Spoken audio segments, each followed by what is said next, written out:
So like I said, we're going to go back to the very beginning of our discussions on calculus. And what we talked about was this idea of using a tangent line, to, give us some information about some curve. Now, who's going to remind me what information or how that tangent line was helpful? What connection there was between the tangent line and the curve? Okay, and like I said, I'm not talking about, in this part of the graph. So what's that relationship? Okay, so one of the things is we said that we would use the slope of this line to represent the rate of change of the curve at that point. Now, why? Why is that reasonable? They're two different functions. Why would I use information about one function to give me information about another function at this particular point? So what relationship do these two functions have? And now I think we'll focus our attention at this point here, or maybe near that point.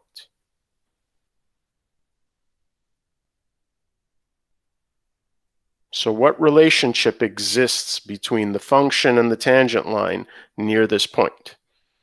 Okay, it's the basic reasoning why we use the slope of the line to represent the rate of change.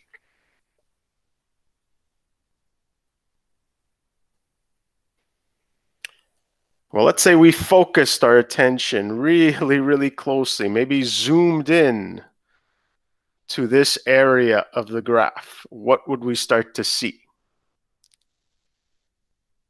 Help me out, folks. This is the basic idea behind calculus. Okay, there we go. We would see that if you zoomed in to the graph, the line and the curve would become indistinguishable, or would seem to be indistinguishable from each other. Okay, so that's why we talk about the tangent line as approximating the curve in this neighborhood. Okay, so that's why we call a differentiable function, we call it locally linear, because if I kind of really zoom into this little area, the line is a good approximation for the curve. Okay, now of course the problem is that you can't just work with this line, because as you move further away from that point, we start to see how this line becomes a worse and worse approximation to the curve. Okay, and so depending on how spiky the curve is, or how kind of flat the curve is, maybe the line is a good approximation from 1 to 3. Or maybe it's only a good approximation from, if this was x equals 2, from 1.99 to 2.01. Okay, so that depends on the behavior of the curve. But in general, this tangent line, at least locally, is a good approximation for the curve. Okay, and that's what then led us to this idea of, well, hey, if this curve is almost identical to this line in that neighborhood, well, we'll use the slope of this line, which is easy to calculate, to represent the rate of change of the curve at that point. Okay, now at this point, that's the only way we've really used the tangent line. Okay, but what we're going to see today is we're going to use this tangent line to maybe help us determine other information about this graph. All right, so that's sort of the basic idea that we're going to be using. Okay, now let's go to something else. All right, now when we were solving equations, okay, so if I had to determine when, let's say I have y equals x squared plus 3x minus 7, and I need to determine when x is equal to 43. Sorry, when y is equal to 43. Well, I just, replace 43 equals x squared plus 3x minus 7. And of course, what did I have access to if I had to solve this resulting equation to determine when this function took on a value of 43? Okay, so what tools do I have at my disposal? There you go. You knew you could always rely on the quadratic formula. Okay, now let's say I replace that square by a cube. Okay, Now, while technically there is a cubic formula, what did we have to rely on to try to solve this type? Okay, let's just say we're going to be pretending like we're living a few hundred years ago. So let's we're going to assume we don't have Symbolab right now. Okay, there you go. You've got factoring, you've got the factor theorem, and that was really our only avenue for solving these equations. Okay, when we had trigonometric equations, if I was lucky and I had something like sine squared x minus sine x minus 2 equals 0, I could solve this equation again using factoring, using my knowledge, my basic knowledge of trigonometric functions, using the sine inverse function. Okay, even before the advent of calculators, there were tables that gave me sine inverse values. Okay, so some stuff. But we rarely dealt with equations that combined two types of functions. Okay, and that's because you start to lose any algebraic methods that you have. So let's say you want to determine when cos x is equal to x. Not a surprising thing to do. So if I've got, my cosine function, and I want to know where it intersects the line y equals x, there's really no algebra we have for solving this, okay? And so not surprisingly, people 400 years ago also had the same problem, okay? They had a certain set of tools that were useful in very specific situations, but in most scenarios, even something like a cubic, more often than not, you can't use the factor theorem. That doesn't factor nicely, okay? So while we tended to focus on these really nice examples and all the lovely ways in which algebra can be useful for you, at a certain point when you're working with real life examples, you're likely going to be working with functions that don't solve, or equations that don't solve quite so easily. And this is where you have to start getting your hands dirty, is you have to figure out, how am I going to find approximations? Is you have to deal with the fact that maybe I'm not going to easily find the exact answer, but I want to get as good an approximation as possible, okay? And this would have been, one of the very early ways in which we would have found approximations, okay? And the first step is to do what we normally would do. So here, before I try to solve this by, say, the factor theorem, or if it was a quadratic, before I start to solve this by using the quadratic formula, what is always the first step, or almost always the first step that we follow in order to solve this? There you go. So essentially, you take this idea of solving an equation and turn it into a question of finding zeros of functions. So even if your original function was this one here, when you're solving this equation, you bring that 43 to the other side, and you turn it into a question of finding the zeros of this function here. Same thing here. You can bring the x to the other side, and it's about solving the equation cos x minus x equals 0. Okay.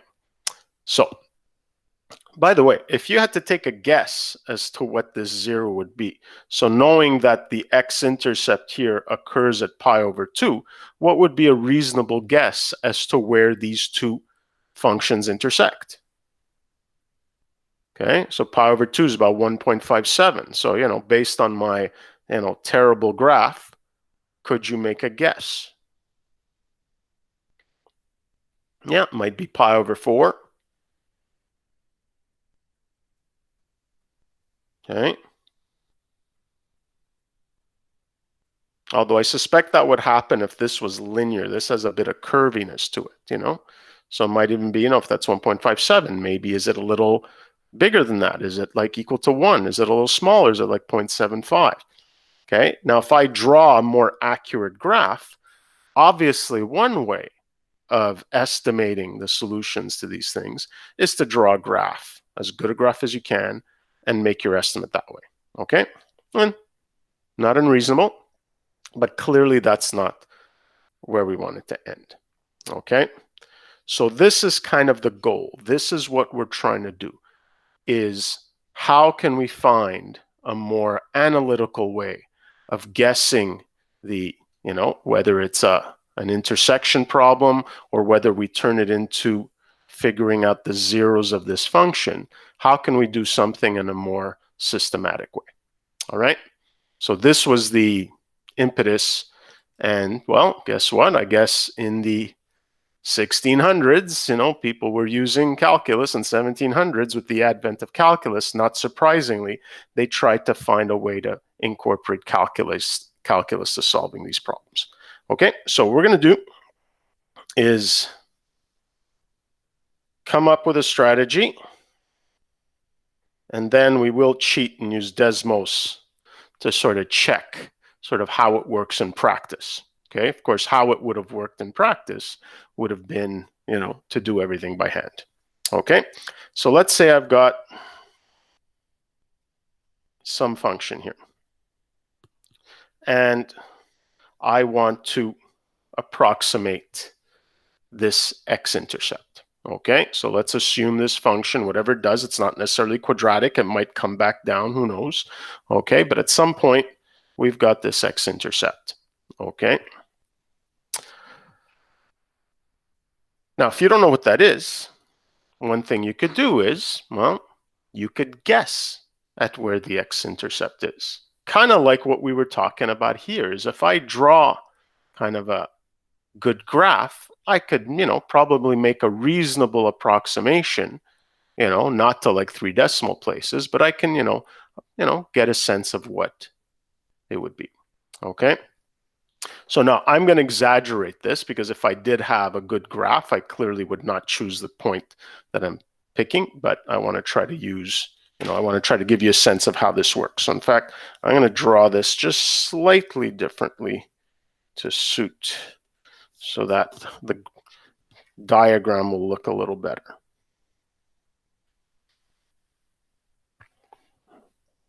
Okay, so what I'm going to do is, if I can't figure out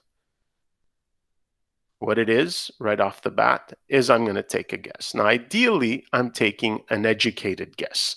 So how might I take an educated guess? Well, one way is, if I have the graph, is I could pick something close by. Okay. Very often, though, you wouldn't be having the graph, because you don't want to remember how long it took to sketch the graph of a function. In this case here, it is easy to just sketch the graph, draw the 2 functions, figure out where they intersect, or get a sense of where they intersect, and use that as a starting point. Okay. Another way in which people might be guessing is, if they had the equation, is they might pick and choose some functions, and they might try to figure out where the function might be, say, negative at one point, and then at the next point they choose is positive. Well, if I'm dealing with a continuous function, and it's negative at one point and positive at another point, what do I know must occur somewhere in between those two?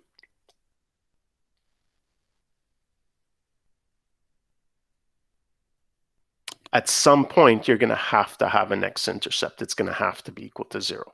So that would have been one way in which they would have made some guesses, is that they would have figured out 2 points where it's negative or positive on one side, and then positive or negative on the other side. And then okay, somewhere in there must be -0. Now, of course, there might be 2, 3, 4 zeros in there. Okay, well, that's the thing here, is now, for now, we're going to talk about nice functions. Okay, in particular, we're going to talk about differentiable functions. And you'll see in a second why this method sort of requires this idea of differentiability.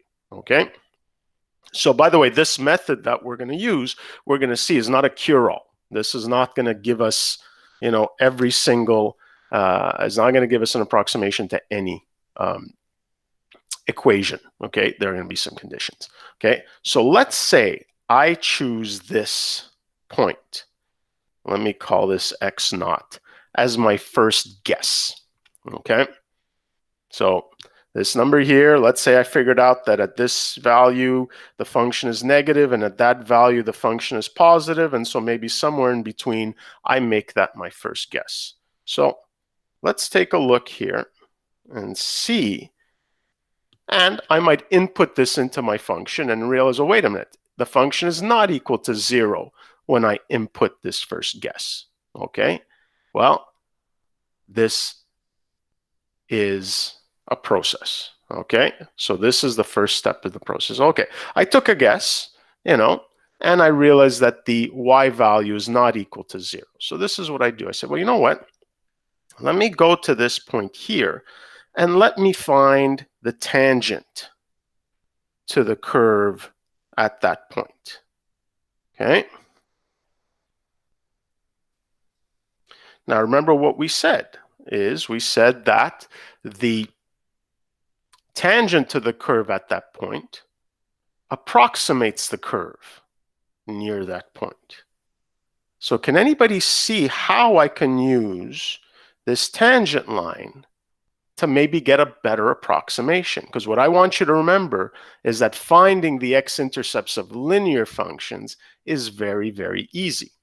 So can anybody see what I'm going to use as my next approximation for the 0 of this function?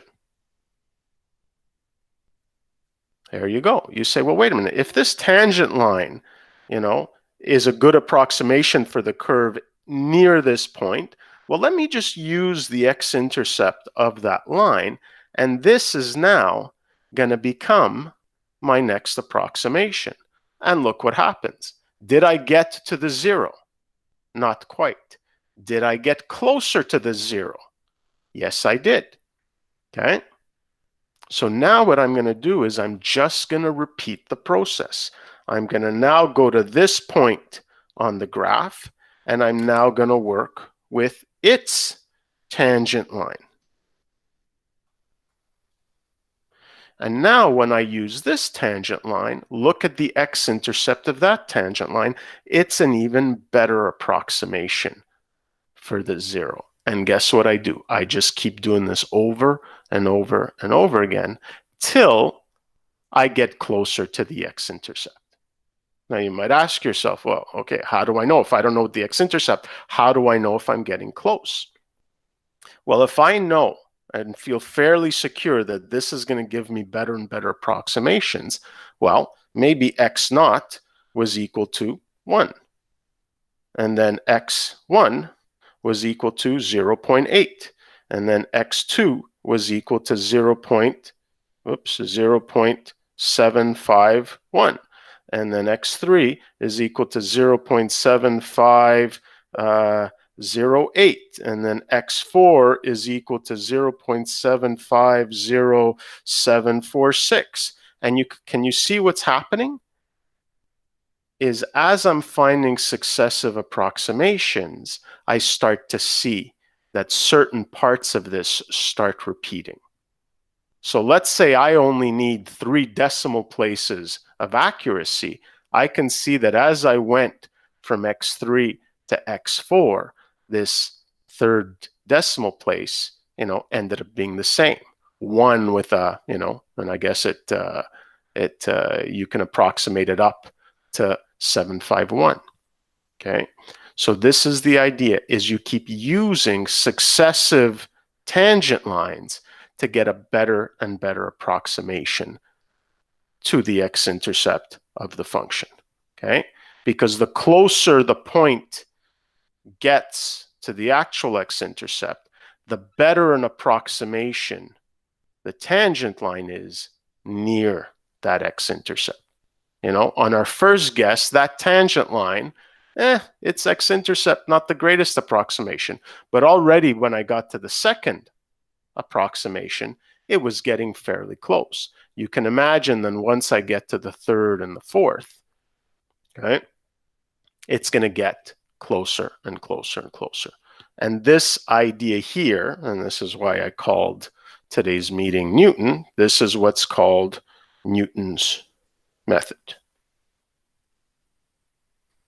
Okay, and it's got other names because something tells me that either Newton didn't quite come up with it, or maybe he came up with something. It was definitely refined over time, but this is what's known as Newton's method. I'm just curious, the computer science people, have you ever heard of this? Has this ever come up in any of your studies? No? Okay. So this could be something that because this is, we're going to see that this takes a certain amount of work for someone to do this by hand, even though back in the day, they would have done all of this by hand, but they wouldn't have complained too much about it because they didn't have the alternative of Symbolab or a calculator or a computer to do this for them. So, we're going to see that there was a fair bit of work. Okay, so sometimes it's kind of it makes you appreciate what they accomplished when they had to do all of this by hand. Okay, is there any questions here on how this works? This idea of I use a tangent line to get an approximation and it's a little better than the next, use that tangent line to find the next approximation, and so on and so forth. Is there any questions on the diagram that we've drawn? No? Okay. So now we have to go to, actually coming up with the algebraic strategy for determining these successive approximations. Okay.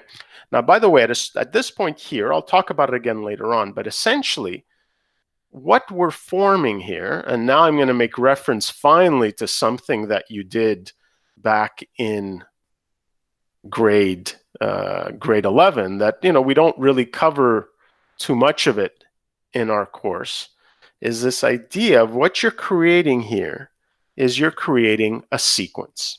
Okay, so remember last year you created a sequence and the sequence might have a formula. So our goal is to come up with a formula for this sequence so you can calculate it. Okay, except when you were talking about sequences last year, x0, x1, x2, x3, okay, you usually stopped at a particular value.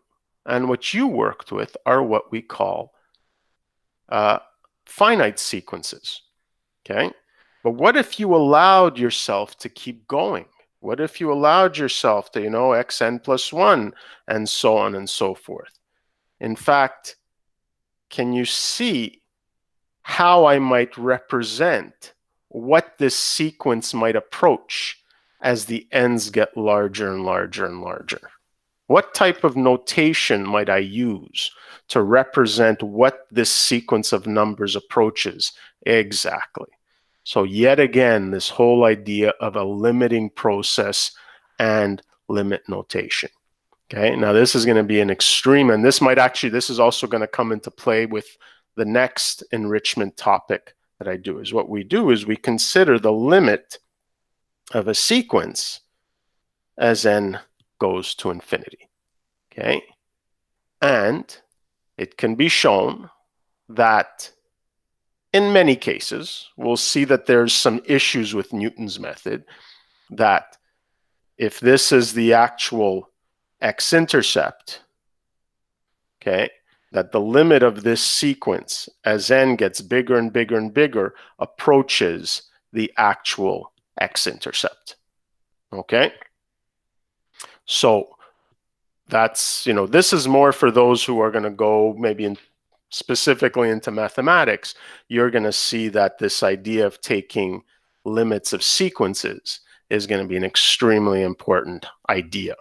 Okay, but let's stick to what we're doing here. We need to come up with a formula for this sequence so I can actually make these calculations or see how, Desmos or a calculator might make these calculations. All right, so here's my first approximation. Okay, I guessed x naught. So that means that this point on the curve is going to be x naught, y naught, or we might as well use the function notation. This is the function f, x naught, f at x naught.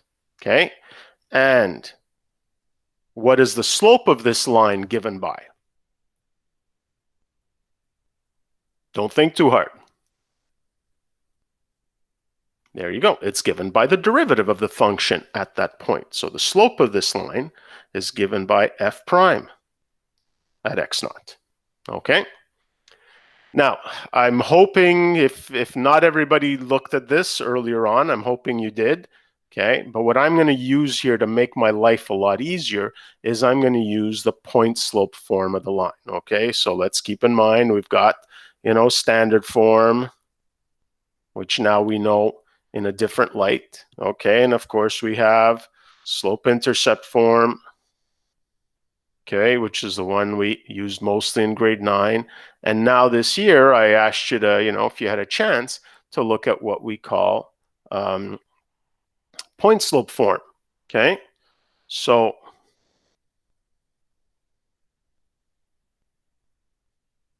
instead of actually solving for the b value, what's nice about point slope form is you can just write it out as once you have the slope and once you have a point on the line, you can just write out this equation. If you want to write it in slope intercept form, you just have to distribute, bring the y naught to the other side. Okay, so I'm going to work with point slope form, okay, because it's going to be the easiest way to come up with the equation. Okay, so the first thing I'm going to do is I'm going to come up with an equation for the tangent, and then I'm going to find its x-intercept. Okay, so using point slope form, what do we have? Well, we have y minus, well, what's the y value of this point? F at x naught, okay, equals the slope, okay, which is the derivative of the function at that point, okay, times x minus the x value, which is x naught. Okay, so this equation represents the equation of the tangent. But of course, we're not interested in the line. Let's keep in mind, what am I interested in with regards to this tangent? Why is it going to be useful for me? What am I trying to determine with respect to this tangent line to get my next approximation? I'm interested in its x-intercept, okay, that I'm going to call x1. And of course, what is special about you if you're an x-intercept? There you go. So in order to find the x-intercept, I'm just going to replace y by 0. So f at x naught equals f prime at x naught, okay, times x. I'll give this a name now. I gave it a name, the x-intercept. That's going to be my x1, okay. And the idea here is I want to solve for x1, okay. So let's solve for x1. I guess the first thing I have to do is let me divide both sides by f prime at x naught. So the 0, there we go. We got f negative f at x naught divided by f prime at x naught is equal to x1 minus x naught. And then finally, I can solve for x1. And that just gives me x naught becomes positive minus this thing here.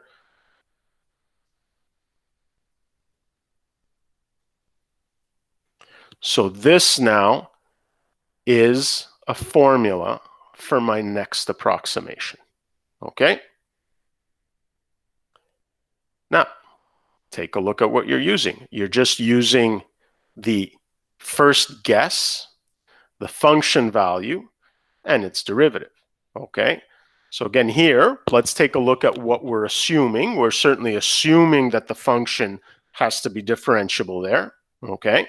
So this is really only going to work for functions that are differentiable, okay? And it means that your derivative has to be relatively easy to take, okay? Now, having said that, most of the functions that they would have been dealing with in applications would have been polynomials, would have been exponential functions, would have been sinusoidal functions, all things we know how to take the derivative of. Doesn't mean it would have been easy to do this, without a calculator. It would have been a lot of work, but certainly was doable. But now this is just my next guess. What did we say we were going to do next? To get our next approximation is we were going to do the exact same thing except with x1. So would any of this change in terms of writing out my equation and in terms of solving for my intercept? And you realize that this whole process would be exactly the same. So if I'm looking for my next approximation, x2, well, that would just be equal to x1 minus f at x1 over f prime at x1. Okay? And then if I wanted to find x3, I would do the same thing, but instead of calculating with respect to x1, I'd be doing it with respect to x2. Okay? Now, who remembers, what do we call that kind of sequence where it depends on the previous one? There you go. So essentially what we're creating is this recursive sequence, okay? Now, the unfortunate thing about recursive sequences is sometimes, it isn't easy to come up with an alternative equation or formula that doesn't make it recursive. Sometimes you can. In this case here, you can't. But what we can do is we can write a more general formula. So if I'm looking for xn, a general term in this sequence, well, what would this value here be? If I want to try to write a formula for this here, how would I represent this first term? There you go. This would be xn minus 1, whatever the previous guess was. Oops, sorry. Minus, not equals.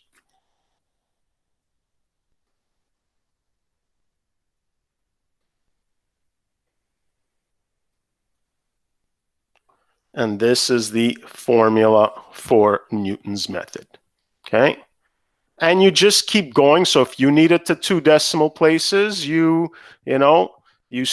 stop when you see the first 2 decimal places repeating. If you need it to 5 decimal places, you keep going until you have the first 5 decimals repeating. So depending on the accuracy that you need, okay? Now, what's good about this is that generally it doesn't take that many iterations to get a good approximation, especially if your initial guess is reasonable. It might just take 2 or 3 iterations to get a good approximation. So here, something like cos x equals x, to solve cos x minus x equals 0, these are 2 things that are easy to draw that you could probably get a fairly good first approximation, that you might have to only do 2 or 3 steps to get a very good approximation, okay? Sometimes you need more approximations, but of course, who doesn't care about having to do more and more of these approximations? There's only 2 types of people who don't care about having to do 5, 6, 10, 20 of these approximations. What groups am I talking about?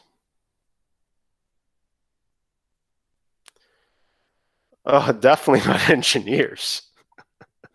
Oh my God, please. Engineers doing something by hand? Yeah, I guess Newton, because he didn't have a choice. But even, well, I don't know that computer scientists don't mind it. I don't think too many computer scientists, but I think the computers don't mind, okay? So the computers love doing this kind of thing because they can do it really quickly. I don't think the actual computer scientist is interested in doing it. So, and of course, the monk in the abbey that, spent their whole day doing this because it meant they didn't have to spend 14 hours out on the fields. I guess if you had to choose between, an early death out in the fields or having to sit down and do tabulation after tabulation, you might pick this here, okay?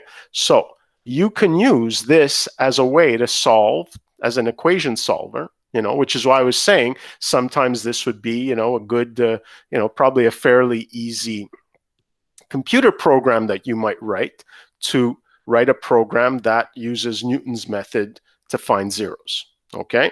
Now, There are other methods that are a little more reliable, and we'll see what I mean in a second by reliable, that I don't think this is the one that's necessarily used in most calculators, but certainly it could be used in calculators, because even if you end up with one of the problematic scenarios, you can just keep repeating the process until you get something that works, okay?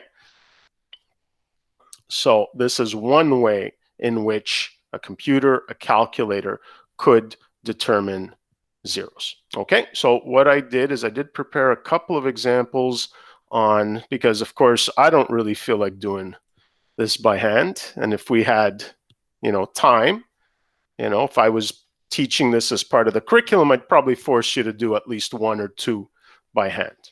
Okay. Let me think about which one I want to do first.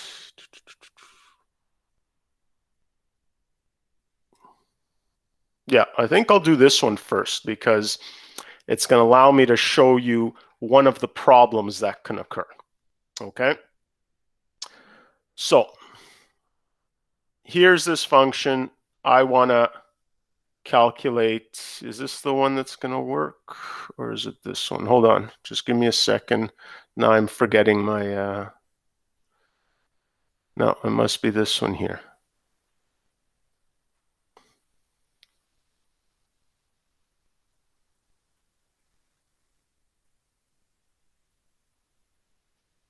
Yeah, I think it's this one here. So let's take a look at one of the issues that could come up when you're using Newton's methods, okay? So what I want you to see here is what I have is I have my function, and I've already prepared the tangent line. And here I'm going to pick. So let's say my first guess. Okay, now you might sort of say, well, why would you pick x equals 1? Maybe you have no idea where this 0 is, okay? Maybe it's a function that's not easily, but I'm just picking it because I want to show a particular issue that occurred. But let's say I pick y equals 1, okay? So here's my tangent line, and what do I want for my next, what am I going to use for my next approximation? So say my first guess was x equals 1. What am I going to use from the tangent line as my next approximation? There you go. I'm going to use the X-intercept. Okay, so there you go. So now my next guess is going to be using x equals 0. So I'm going to replace that now by 0. And so now I take this line, and my next approximation is, oh, wait a minute, it's 1 again. And then what's my next approximation? 0. And can you see that it's just going to keep alternating between 0 and 1, 0 and 1, 0 and 1? Okay, so that's one of the issues that can occur when I'm working with Newton's method, is you could get unlucky and choose that one number that's going to create this alternating loop back and forth. Okay? Whereas if I use a better approximation, which say if I had the graph, I might say, well, let me start with, -1. Okay. Probably would have been better to start with -2, but this will just let us see. Well, you have to think that usually you're making a better guess than the one, but yes, for sure there's some pitfalls with Newton's method. Now again, if your computer thing, they're so fast that even if it doesn't work out the first time, you just try with another guess. Okay, but certainly it's not the most effective method. Okay, but it's one of the easiest ones to come up with. Okay, and like I said, normally you would have a sense of a good approximation to start with. So let's start with x equals -1. Okay, there you go. So my next approximation would be -4. So let's change that to -4. Okay. Okay. Now, the tangent is way down there, but I don't care about that because remember, I'm doing this all algebraically. My next approximation, okay, -2.826. Getting better. Oh, let's look at our next approximation. 0 there, 147. Okay, So now this is my third one. You see how it's getting better. 1.842, 1.842, 1.842. And you see that already it's starting to get much, much better. Okay, and that was 4 iterations. Let's do maybe one more. Okay, 7728. You know, and I have to really go far in before I even see a difference. Okay, oh, there we go. Finally, there we go. By the next one, 7693. Okay, they become almost indistinguishable. You know, I don't even know if I'm going to be able to see the difference going in as far as possible. So in this case here, it took 5 iterations before I got a really good approximation. Okay. And that's because I didn't even choose a great, you know, I chose -1. If I had chosen -2, I would have gotten there I would have gotten there faster. Okay. So what is good about Newton's method is that, okay, and the term we use, okay, when we talk about what this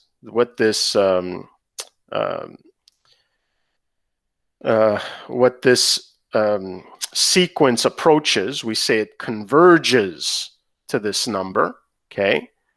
Well, Newton's method converges relatively quickly. It's not the quickest convergence. Like I said, there's better methods that are not as easy to come up with, which converge quickly, but Newton's method converges quite quickly. And if your initial guess is reasonable, it actually converges, you know, within 2-3 steps, you're getting a good approximation, okay? You know, let's take a look at this one here. If I want to estimate, what would I be estimating here if I'm finding the zero of this function? Who can tell me what I'd be estimating if I was finding the zero of this function?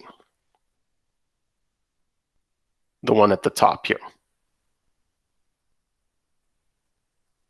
Come on, don't think too hard. Replace y by 0. There you go. You'd be, you know, the square root of 2, something, you know. Certainly it could be the cube root of 2, the 4th root, the 5th root, okay? So same thing here, you know, I might say, let me start with 1, okay, which is, you know, not too far off. I could have probably started with something even closer, but you see already I'm getting fairly close, okay? So that brings me to 1.5. Okay, look at that. 2 iterations and I'm already getting quite close. You know, here, 1.4167. 3 iterations. And already I'm getting a very good approximation. Okay, so we start to see that if my initial guess is quite good, 4142,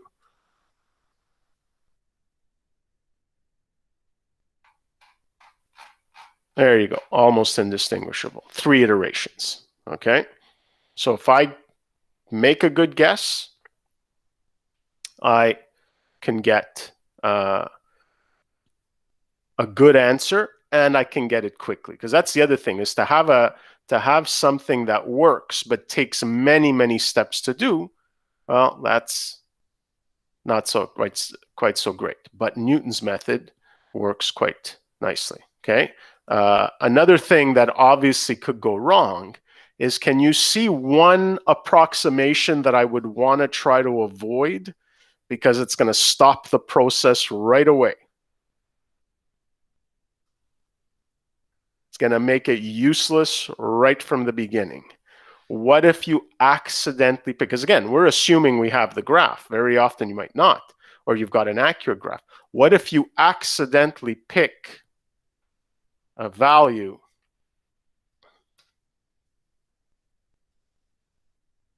where you have a max or min? Well, hey, this is a horizontal line. It's never going to cross the x-axis. Okay, so those are things that come up that make Newton's method, you know, have some issues with it. Having said that, for a fairly simple thing that to generate, it works very, very well. Okay, and this would have been one of these standard methods that would have been used for, probably over 100 years for approximating intercepts of functions that you couldn't solve easily. Okay, as time went on, they came out with more refined methods. So those are the ones that you tend to use when you're programming a computer to do it. But this is certainly a very nice, simple application to the most basic of differential calculus. All right. So I'm looking at the time. I have some other examples, but I think we'll stop it there. Hopefully this gives you an idea. So again, like I said, this is likely something that you're not going to spend tons of time in your university course, but definitely will be something that you're bound to see as a very straightforward application to differential calculus beyond just using the derivative for the rate of change. Okay. We saw rate of change could then be used to find maxima and minima, and then you could use derivatives to find points of inflection. This is another use. It's making use of this idea of local linearity.